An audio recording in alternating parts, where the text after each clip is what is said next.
We will open things and ask Coach Smart to make some opening comments. Then we'll go to questions. Again, raise your hand. We'll get a microphone to you. Identify yourself and wait for the microphone to get to you.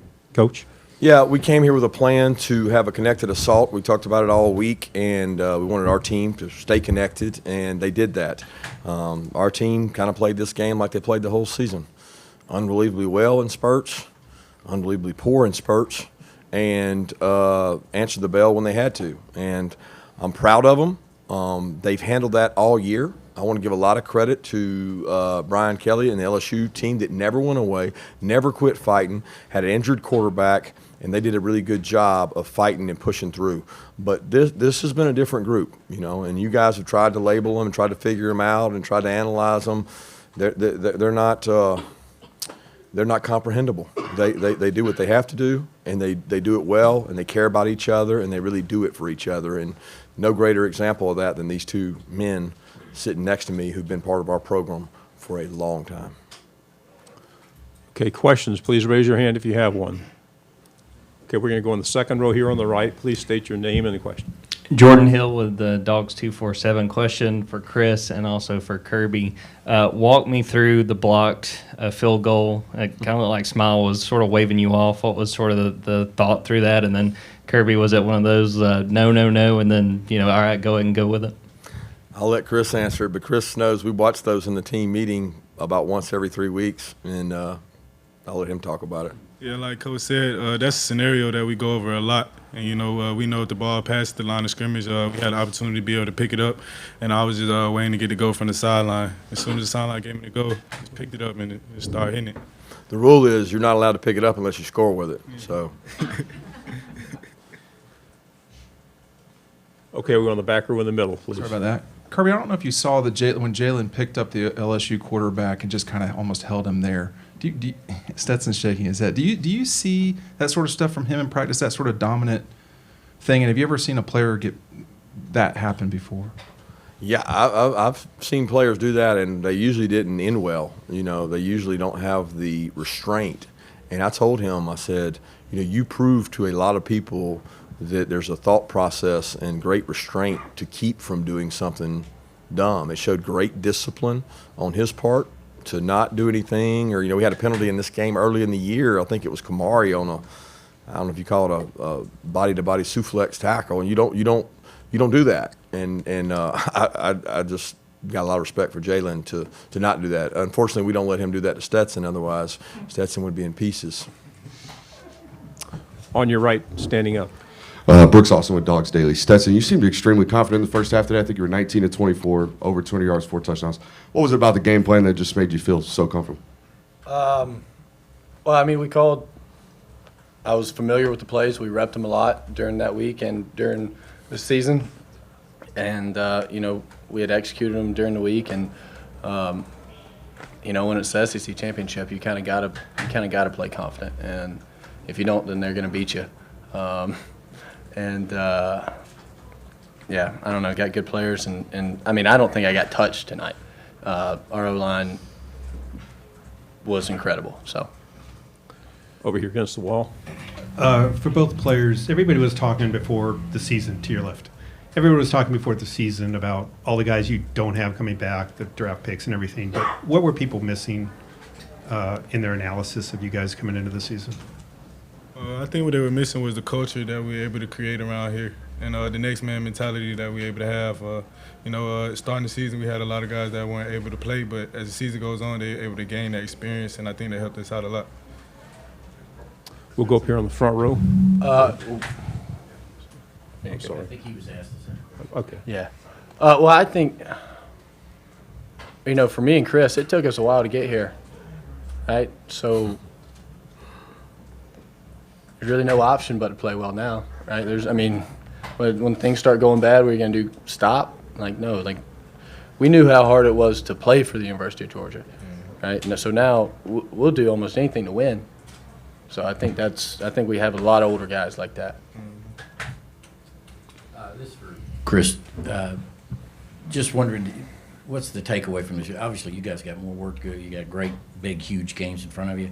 506 yards passing allowed in this game today. So I know What's your takeaway on that? Do you just flush that, or are there some lessons learned tonight?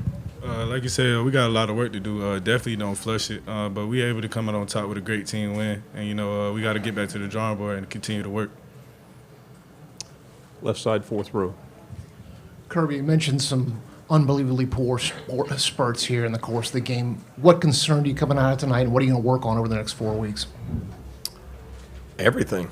Like, there's nothing that we can't work on over the next 4 weeks, right? We do camp-style practices. Our guys know everybody can get better.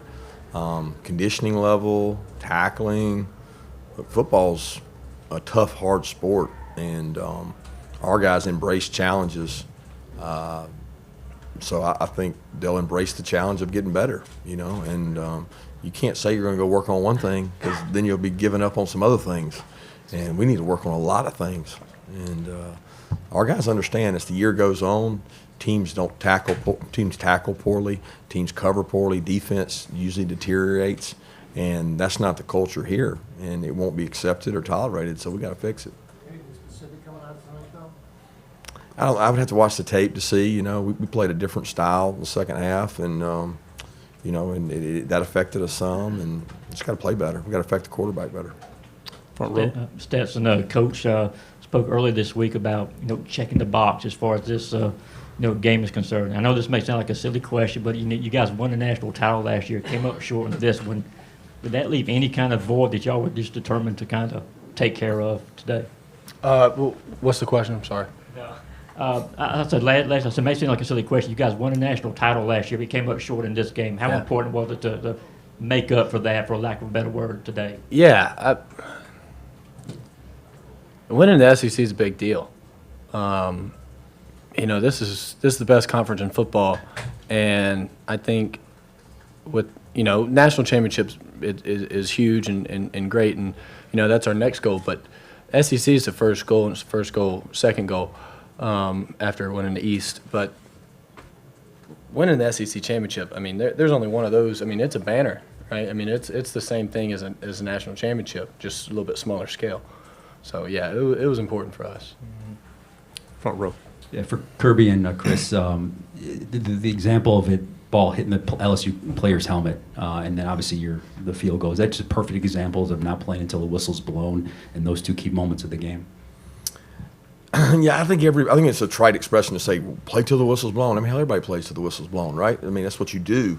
I think it's more about his instincts. That's the same play and the same exact route that he picked off on Clemson last year. And he jumped it. He played it aggressive. He understood what the quarterback's check was. He understood his leverage. How many times do you think you've run that stunt since you've been here? A ton. A ton. And he saw it. He jumped it. And by him jumping it, it caused the balls to go in the air, and then it bounced off him. I think Smiles, we talk about tips and overthrows. Mel Tucker had a saying here. What do they say, Chris?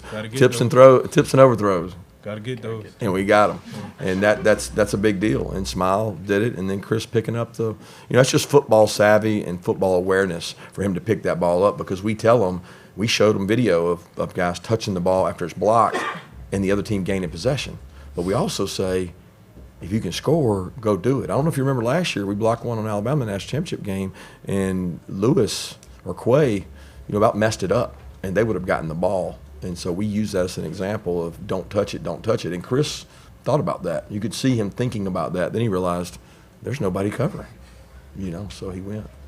Yeah, I just think same thing Coach said, just savviness and instincts and just understanding what we want to get done when we step out there. Hey, Kirby, I know it's early, but anything on the McConkey and McClendon front? McClendon is a light MCL. Don't know how long it'll be. He wasn't able to go back in, obviously, and I don't know what grade it is. We'll get it looked at tomorrow. Lads is continuation of what he's been having. His knees have been bothering him, and he has some tendonitis in there, and it didn't so much hurt him on the play. It just started aggravating him more, and it didn't feel like he could go. Left side. Stetson, you had a moment when, after your touchdown pass to Darnell, you kind of looked over to the sideline and just shook your head. What was going through your mind? It's fun to throw to somebody that big and that fast. Thank you for bringing him here, and thank you for calling that play. No, but I mean, I don't know. I felt like we were in a rhythm. I don't know. Was that that was Lads was the one right after. I guess that was the next driver, or I can't remember. Sorry. But yeah, we're in a zone. It felt like what we were calling, we were executing, and we were having fun playing football there. All right. Question for Kirby and Stetson. Kendall had another game where he had several big runs. Just how big has he been in these last few games, particularly once he's come back from that injury? Man, his toughness. I thought tonight was the first time that he really had his pad level and was running through contact. You know, he's made some big runs, but tonight it was his pads were lower. He ran over people, kept his legs churning. Of course, he had the explosive ones. He's looked really fast when he's broken out of there, and it's almost like he's gaining steam at the end of the year as he's run the ball. Right here in the front. This one's for Chris. Hey, Chris, congratulations. Earlier in the week, you said 4 times the charm. You've been here. This is your 5th year. I just wonder how it feels to finally get this one. I know you have a lot of football left to play, but how does it feel to win this game the fashion that you did on the stage that you did? It feels amazing. You know, just coming up short so many times, just to finally be able to get a win, it feels great for sure. Fourth row. Kirby, did you call the 2-point conversion so you all could use that play? And Stetson, your view on that play on the field? We went with it because it was by the book. By the book, we felt like that differential made it right. I think it was 25 to go to 27. Is that right? But it was just by the book. So the book said, you know, if they were able to score, the analytics will go for 2. And I told Monk, and I was like, we might should have saved that play because it's one we've worked on for a long time. But in football, you don't save plays. You run them when you need them, and we didn't know what was going to happen the next 3 to 4 series, so we executed it. Yeah, I liked it. It was fun to just see it. I talked to AD in the huddle because he hadn't played that much, and I was like, all right, it's you, brother. And so I sprinted left, tossed it to him, and he actually threw a spiral, I think. Yeah. I don't think he's thrown one of those in practice. No. I don't think he's repped that play. No, somebody else repped it. We don't need to talk about that. Yeah, that's right. You know, me and AD have something that you'll never have. What? We're both career passing record at UGA is 1 for 1, and I'm 1,000%. 2-point conversions, drop the snap, do a pass, 1 for 1. So you and Bobo are behind me and AD. Okay. Yeah, Coach. They seemed like they were having some momentum. Nussmeier comes in. They score a couple, touchdowns. Y'all get the ball at the 5. 8 plays, 95 yards. Just marched it. Took all the momentum out of the game. Is that planned? Is there a message in the huddle? I know you say you play every snap in and out, but you needed an 8-minute drive there and a score, and you got it. Let me tell you what was planned. To come out in the second half and drive it down their throat. And we were doing that, and we had a little mishap, okay? And so that was the plan, and the plan was being executed, all right? And we didn't play real good defense tonight, but there were some opportunities that they didn't just make plays. We just didn't make plays. You know, Malachi had a couple of tough plays that he makes those plays every day in practice, and I would bet money on Malachi playing a half safety 1,000 times. He misjudged the ball, and the kid is crushed for it. But you know what? He's going to be a better football player for having experienced it. And we gave up some plays that we probably shouldn't have. But you give them credit for that, and we got to continue to grow. But I thought the play of the game was DeMarcus Rosemy screen. It's 3rd and 5, backed up, 3rd and 6, backed up, and Stets hits him on a screen, and Marcus sticks it in there. 2 great blocks, and from that drive, that was the drive you're referencing. Without that conversion, we're punting the ball back to him. Great call by Monk, too. Hey, Kirby, I know y'all aren't too big on individual accolades, but say you had an undefeated quarterback who, might be up for an individual award, maybe like the Heisman or something like that. Would you lobby for that for him? Well, absolutely. I mean, I think it's one of those things that this guy's 23 of 29 in a second half that, I mean, he didn't get to do a whole lot in the second half. So I don't know what he was in the first half, but he's played really well. And, I had several people come up to me and say that they thought he played his best game of his career tonight, and he played really good. On the right. Hey, Coach. Don Joseph with Griffin Daily News.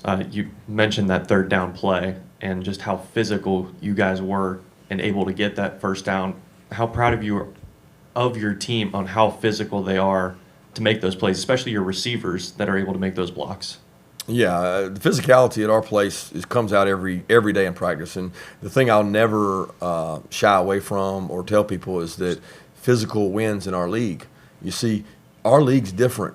Our league's tough. Our league's hard. Week in and week out, it's extremely physical. There was more depth in our league this year than I ever remember. I mean, top to bottom. You look at what Vanderbilt's able to do, what South Carolina's able to do, what Mississippi State's able to do. Everybody is really physical.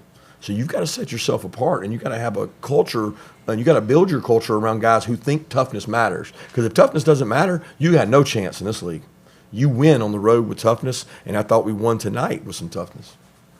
2 final questions right here in the middle, second row. Yes, Stetson, obviously the last 2 performances in here have been really strong for you. Can you talk about your comfort level playing here and I guess the likelihood that you'll be back here again in a few weeks? Well, I don't know. It goes into all those decisions. But I don't. Yeah, I mean, we like this place. We played pretty good here. I don't know if it's the turf or the humidity, because good Lord, it was hot in there today. I mean, I'm about to cramp up sitting here. And I don't even barely run. But, I don't know. I don't think it's anything about this place in particular. I think we just had a good game plan and went out and executed it. Final question, front row. Kirby, my question is similar about that. Obviously, tomorrow's the selection show. How much do you know about what awaits you guys, who the opponent might be, and did you see, a little bit of the chaos that took place before your game got played? I have not seen one thing. I tried not to pay attention to any of it. I didn't have any games on or any phone. I mean, I hadn't heard anything to even know what's going on. It didn't matter. To me, that's so far away that, like, we don't control it. Number 2, we so far away, you got time to prepare for it. My focus has been on this, because I told those kids I don't want one kid to walk out of our program without an SEC championship ring for their career. And that was about to happen if we didn't get that one. And they said enough was enough tonight, and they got them one. Coach, guys, thank you very much. Congratulations. Thank y'all. Thank you.